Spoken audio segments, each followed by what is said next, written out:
Hello and welcome to my new, well, more just changed, reimagined vlog series.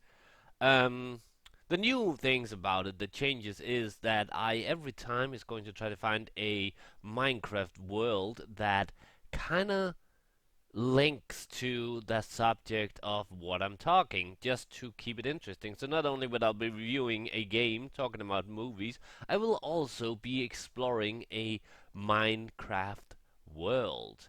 And today, the Minecraft world is can't remember what it's called. It's called the Land of Kronos, I think. And I'm going to be, and that is because I am going to talk about.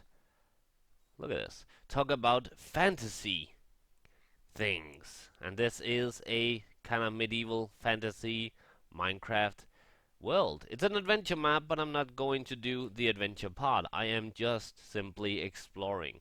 Today we will be talking about a game that I have previously played on this channel, which is Fantasy World Dizzy. That's right, Fantasy World Dizzy, which is for the Commodore 64, and it's a adventure platformer.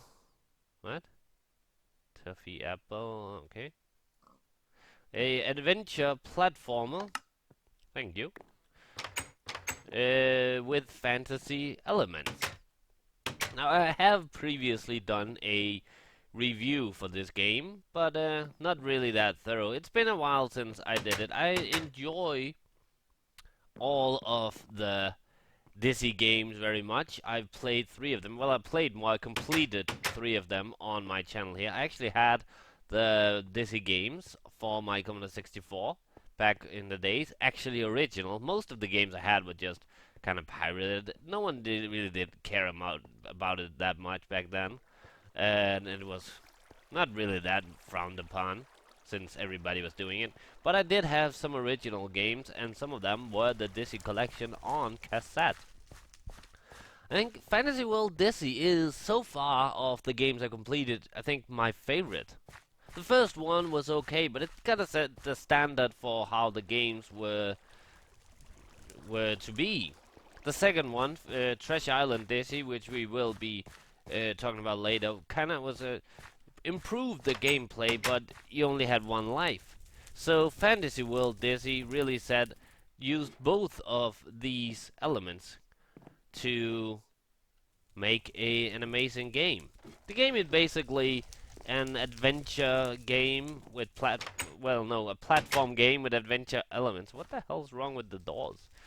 Not the band. There's nothing wrong with them. But yeah, what you need to do in the game is you jump around as Dizzy. Everything kills you, by the way, and you have to collect items. You have to.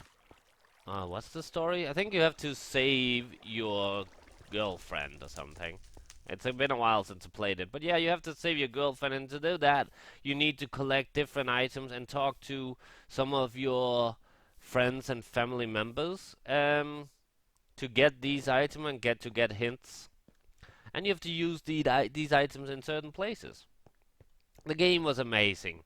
There were sudden place, sudden, not sudden. There were some places that really didn't work out for me. And those places was like, for instance, there was a place by the harbor. You were the harbor in the game, and there was a place where you fell into a hole, and to get up from that hole again, you had to jump on invisible blocks. You couldn't see where you could stand or where you could jump, so it actually took me a while to get up from there. I want to get over here. Yeah, screw this. I know this is an adventure map, but I don't give a shit right now. Let's just jump this. So far, this world looks pretty well done. But yeah, fantasy. What else? And there was also the clouds. You sometimes jump on clouds and oh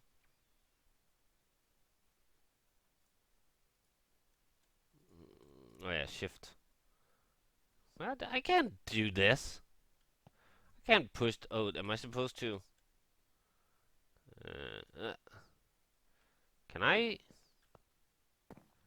do it from here? I don't think so. No, that's what I thought. I can't press the button. Screw this. I'm walking. um, but yeah, there was some the clouds where some of the clouds you could jump on, but others you fell through, and that was kind of like trial and error stuff. Like the whole game was basically trial and error, learn from your mistakes, and that's the thing about the Disney games. But I was glad that you actually had more than one life. Although I did use unlimited lives, but the fact that I had more than one life meant that when I died, I started in the same screen.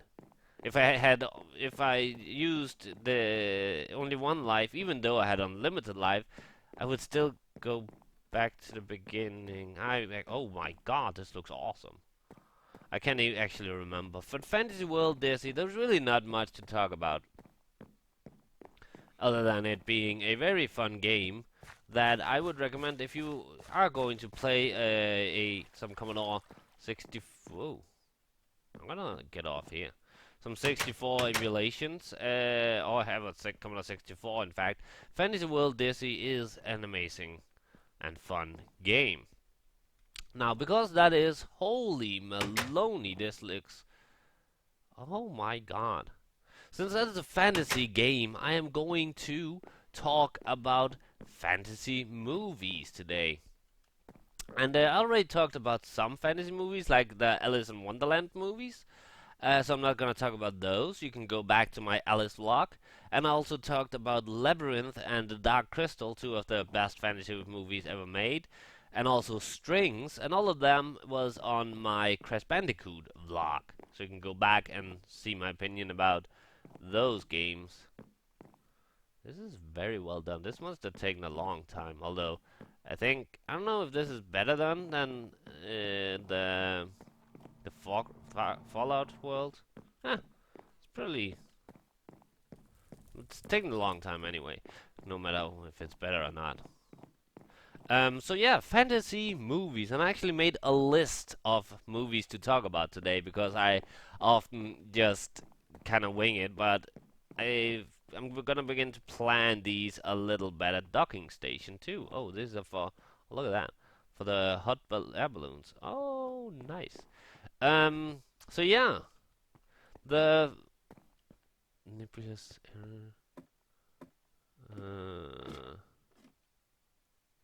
Wow. The first movie I'm going to talk about is The Princess Bride. Now, this is what you would probably call minimal fantasy. There really isn't that many fantasy elements in the movie, but it's still considered fantasy. There is a giant, which is played by Andrew the Giant, so it's really a real giant and not a fantasy type giant, even though he's treated like that. Wow. But yeah, the Princess Bride is a classic. It's an amazing movie and it's not to be taken serious. This is a comedy. It's a really really funny fantasy medieval type movie that with very well done characters, and basically it's all about the saving the princess and it's it has some really nice dialogue. That's one of the really great things about the movie is the dialogue. It is amazing, and all the characters are really nicely portrayed. So yeah, The Princess Bride, really great. Then the next movie is a. How do I get on from this place? I guess we can take the tracks. The next movie is a Spanish movie, and that is Pan's Labyrinth. Now that is one of the. I don't think it's one of the best, but it's one of the most beautiful fantasy movies in recent times. And it's basically a movie about a girl trying to it's you could say that she's trying to escape reality. Whether or not the thing's happening, I really don't know. But it's set in during the Spanish Civil War, during, which is also the same time as pretty much the same time as World War II, but Spain didn't really take part in that because they had whoa, they pretty much had their own wars to fight. But you, the movie is a very beautiful and dark type of fantasy movie about some of the. I think it's based on like some of it is kind of based on Greek mythology, but I think it. I don't know actually if it's a universe on its own or it's set in a known fantasy universe or if it's. Shut up. But it's an amazing, dark, and very. It's not. I mean, The Princess Bride is a fantasy movie for all ages. But am I leaving the fantasy part now and just exploring the world? Because I don't want to do that. There's some light over here, but that's probably just lava. Anyway, the Pan's Labyrinth is not for children. It's a very dark movie and very. It has some really very real subjects and to it. But it's an amazing movie. Next, then we have Ink. Ink, I just got wool.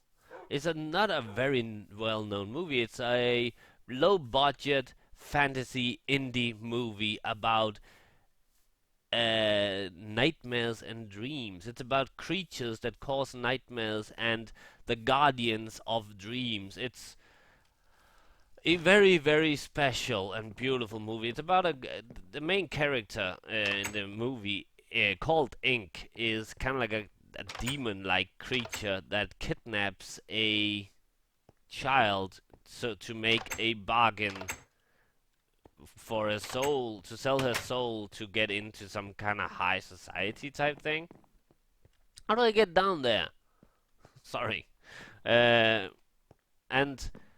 it's like I said, it's low budget indie, but it's amazingly well done. And you, oh, there's a train track right here. I didn't see that one. It's an amazing movie. Just basically, I mean, you can look all these movies up on IMDb for more details. This is just me kind of. Whoa, we're taking the train on this one. Get out of there, thing. Uh, chest. That's what it's called. Can I not? I want a minecart. But yeah, next movie on my list, we have a couple of more, is The Fisher King by Terry Gilliam, one of my favorite directors. The minecart should come through this tunnel. Okay. Press the button to fetch a minecart. Oh. Ta-da!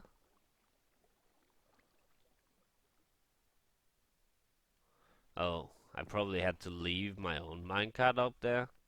Never mind, I'm walking. But yeah, The Fisher King is a story about a homeless man searching for the Holy Grail in New York City. It's Terry Gilliam, one of Terry Gilliam's very best movies. It's starring Robin Williams and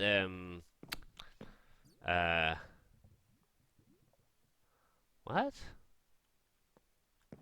I forgot his name. God damn it! What the hell's wrong with me? Jeff Bridges. Oh my God, amazing actor. How the hell could I forget that guy's name? But yeah, Robin Williams and Jeff Bridges and Jeff Bridges I think he was like a rich guy and something happened. I can't remember what, and he kind of feels sorry for himself now, and he meets this homeless guy and he decides to help him, even though with the search for the Holy Grail, even though he doesn't really believe it. It's an amazing fantasy movie. Terry Gilliam at his best. And the next movie I'm going to talk about is actually also by Terry Gilliam, and this is a different kind of holy Maloney. A different kind of fantasy.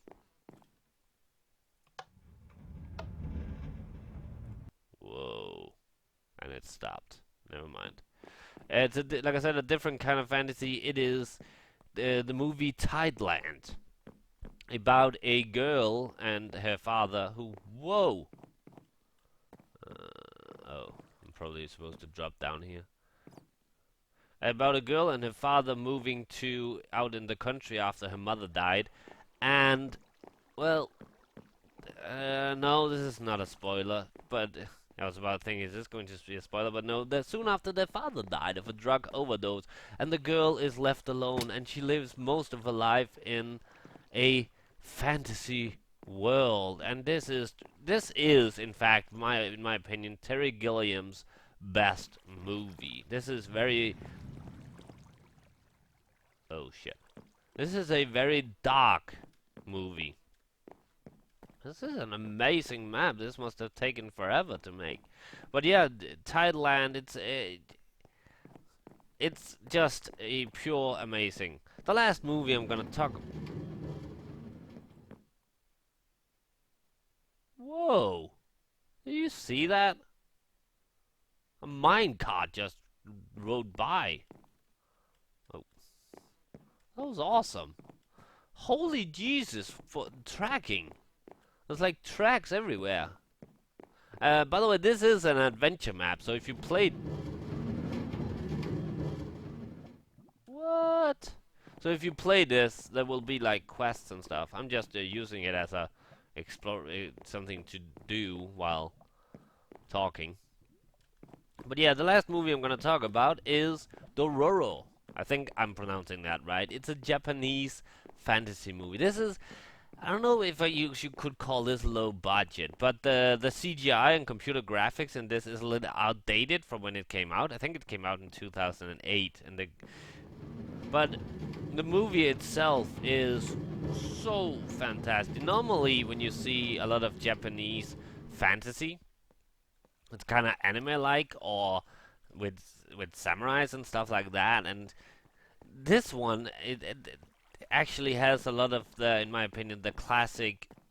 Oh, whoa, the classic fantasy style, which you normally don't see in the Asian movies when they do fantasy. But this is about a boy, wait, or girl, can't remember, a person born without any bones or organs. Yeah, I know that sounds kind of ridiculous. But yeah, born without any bones and organs, and he or her, he or she, whoa, he or she, well, I'm trapped now, must never mind, must kill, I think it's 48 demons to get the person's bones and organs, so to become a whole human. And these demons, even though, like I said, it's kind of outdated CGI effects, but it still looks really cool, and the demons themselves are very nicely done. I mean, like design-wise, very cleverly made. And the movie is based on a manga. I have not read it. And there's also, I think, a computer game, a video game, either for the train track somewhere, right? No. There's also a video game for, I think it was for the PS1 or PS2, also called Dororo, based on either the, I don't know, please dispose your waste. Eggs are apparently waste. But yeah, either based on the game, the movie, or the manga, or maybe even both. But yeah, Dororo is an amazing fantasy movie. So, let's listen to the train. Let's sum up. Fantasy World Disney, an amazing Commodore 64 platform adventure game. And the movies I talked about, Princess Bride, Pan's Labyrinth, Ink, Fisher King, Tideland, and Dororo, all really well done fantasy movies. And I think I'm gonna end it here. I hope you enjoyed this new style vlog. I think I've at least done better with the talking part. water. Really? Because I planned it out a bit more than usual. And I think that me going around exploring things instead of just going around in the same world each time will make it a little more interesting. But I hope you enjoyed this, and I'll see you next time, Monday, for more vlogging, and I'll see you tomorrow for more gaming. That looks pretty cool. Bye.